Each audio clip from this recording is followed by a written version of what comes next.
በልብስ ጌጥ አትታበይ፣ በከበርክበት ወራት ራስን አታኩራ ይላል። ስንቶች ኩሮች ሆን በልብሳችን ምክንያት ኮራ። ባጌጥ ነው ሀብል ተመጻደቅ፣ በተጫማ ነው ጫማ እቻ ፈራት ትንካኛል። በምንነዳው መኪና ደሃውን መስታወቱን ዘጋንበት፣ ስቲከር ለጠፍንበት፣ ክርስቶስን አባረር ነው። የክርስቶስ አድራሻው የት ነው ካላችሁኝ፣ በደሃ ወይም በእንግዳ ሰው ነው። ደግሞ አለው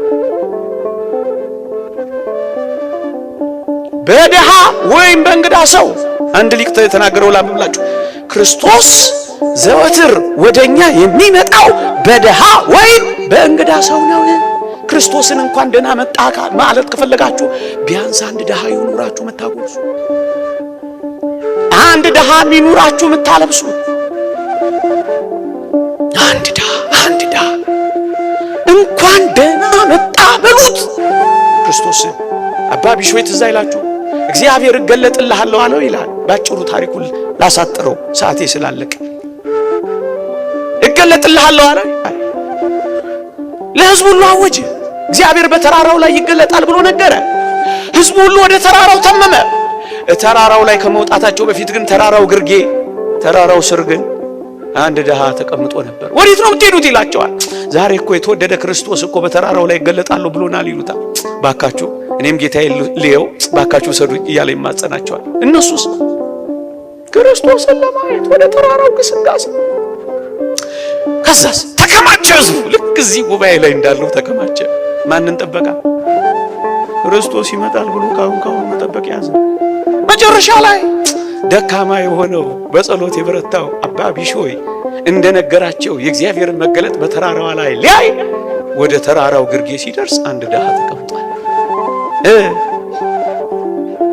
ሰውን ሁሉ እንደለመነው አሁንም አባ ቢሾይ ለመነው። እባክህ አባቴ ሆይ ክርስቶስን ማየት እፈልጋለሁ፣ እባክህ ውሰደኝ አለው። አባ ቢሾይም በርከክ አለ። በሽምግልና ጉልበቱ በጃጀ ጉልበቱ በርከክ አለና ደሃውን ምን አረገው?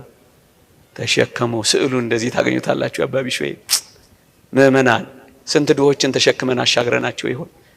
ቀን አላልፍ ያላቸው፣ ዘመን የጨለመባቸው፣ ጉልበት የከዳቸው፣ ገንዘብ የራቃቸው፣ ጤና ያጡትን የተሸከምናቸው ሰዎች አሉ። ስንቶች እቺን ሀገር ተሸክሞ ተጥለው ይሆን? የምትሸከሙት በርከክ የምትሉለት አለ የምትሸከሙት እንጃ። ተሸከመው በርከክ ብሎ ተራራውን ሊወጣ። አዎ ከዛ ይዞት ወጣ። የሚገርመው ይታል ይሉታል። መጨረሻ ላይ ጌታችን ለአባ ቢሾይ እንዲህ አለው፣ ይሄ ሰው ሁሉ እኔን ለማየት ወጥቷል፣ እኔ ግን የነበርኩት በአባ ቢሾይ ትከሻ ላይ ነበርኩ። ማን ነበር ያ? ማን ነበር? ክርስቶስ። ደሃው እኮ ለካ አባ ቢሾይ ነው ተሸክሞት የሄደው። ክርስቶስን ማግኘት ትፈልጋላችሁ? ይሄው እዛ ጋር ወድቆላችኋል። ይሄው መንገድ ላይ ተሰጥቶላችኋል። ይሄው የሚበላው አትወድቆላችኋል። ይሄው የሚለብሰው አትወድቆላችኋል። አልብሱት፣ ክርስቶስን ታለብሱታላችሁ። አጉርሱት፣ ክርስቶስን ታጎርሱታላችሁ።